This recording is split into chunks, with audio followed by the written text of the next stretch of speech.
Wednesday afternoon edition of Sue's News coming up after 4 o'clock. Also on a Wednesday 4 p.m. hour, we visit with Hayes and Alex Rich from Y98. They're going to swing in. Kilmeade after 5 o'clock at 5:07. I have an audio cut of the day in just a couple hours at 5:45. So yesterday, one of the stories that kind of caught our attention, and instantaneously Sue said, we need George from ThrottleNet on, which is exactly what we do in situations like this. A couple things, actually, that came before us, but one was this story, and this was in the Washington Post. The FBI says that public phone chargers may put your data at risk. Many of us know the dread of a phone battery on 1% and the panic of watching its screen flicker out, but rushing to plug your phone into a public charging station in a hotel, airport, or cafe could be risky, according to a recent warning from the FBI.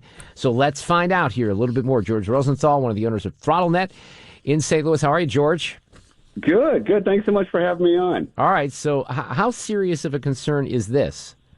Well, it kind of goes back to the skimming of your credit card at a gas pump. Remember that worry back in the day? And you remember the worry of skimming your credit card off of an ATM machine where bad actors were putting skimmers on top of the credit card device where you would, when you had your card in the back, they would actually copy that information and send it to somebody sitting nearby. This is the same exact concept. It's called juice jacking, and it's been around since 2011, but it's gained more in prominence because they've gotten a lot more skillful at hiding the little device that sits on top of the USB port. So imagine you're sitting at Lambert, you're in the seat, waiting for your flight to board, and in between your legs, you got two outlets. You got an electrical outlet and a USB outlet.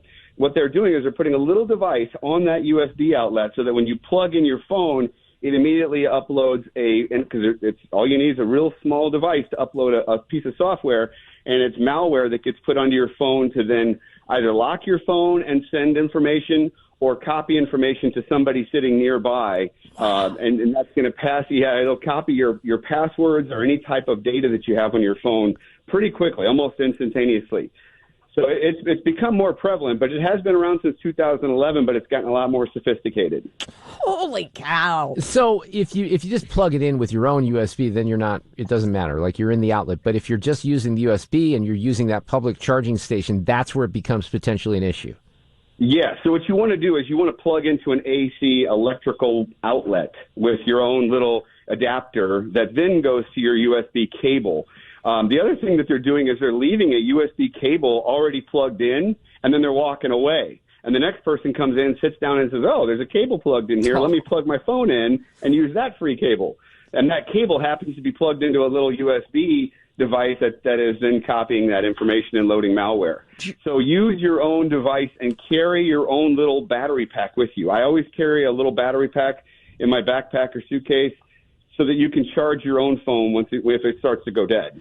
George, is there any way, if you have forgotten all that, let's say, can I identify it? If I sit down and I don't have my plug there, I mean, can somebody look at that and go, oh, there it is? Or is it really that? Yes. Okay.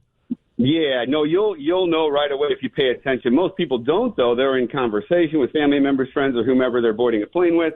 They just plug it in and it's done. Or they're at a cafe having a meeting, and then somebody had plugged a little device on there. But yeah, if you look at it, you're going to know that it's been tampered with. It should be very obvious because it won't look like any of the other USB ports. I guess I would, my gut check would be, well, how often can this really happen? But then again, the FBI is issuing an alert on this, right? So I guess it's happening enough to where we should be concerned at least a little bit. And, if it happened to you and they stole your phone or shut your phone down and you're about to go on vacation or whatever, I mean, what a nightmare. Yeah, well, can you imagine your boarding passes on your phone? So if you plug in, you're sitting there and it locks your phone up. Now you don't have a boarding pass. So it could be a troubling thing, and it's coming out of the FBI office in Denver. So it could be a big thing happening out of Denver International or in the Denver area, but it's still something to be aware of. It goes back to that credit card skimming on gas pumps. Just pay attention in these days as to where you're putting your credit card, what you're charging your phone on. Use your own battery pack if possible, and always plug into an AC outlet to charge your mobile devices whenever possible. Hey, did you have any, we talked a little bit about Tucker's interview with Elon Musk talking about AI, and this sort of jumps out. I don't know what your thoughts. We've never talked about AI, but this doesn't sound good, really, when you hear this. It has the potential, however small one may regard that probability, but it is non-trivial, it has the potential of civilizational destruction. Yeah, and all this time we were worried about global warming and climate change. It's not. It's AI. It's going to bring us down. Greta Thunberg was wrong, George, right? Yes. AI is progressing a lot faster than anybody has anticipated, including Elon Musk, who put in hundreds of millions of dollars in time and effort to create OpenAI in the first place. So this is a guy who has firsthand experience on creating it, and here he is warning society, hey, we need to slow this down a little bit and put some regulation on it. It is very, very frightening what's going on, but it's fascinating as to how you can use it today. ThrottleNet is actually using AI right now in our internal communications, solving problems. Like, we are now using it for client communications when it comes to actually taking in IT problems and quickly being able to solve them. We're integrating artificial intelligence into all kinds of different parts of our operation. So part of it right now is it's a fantastically valuable tool.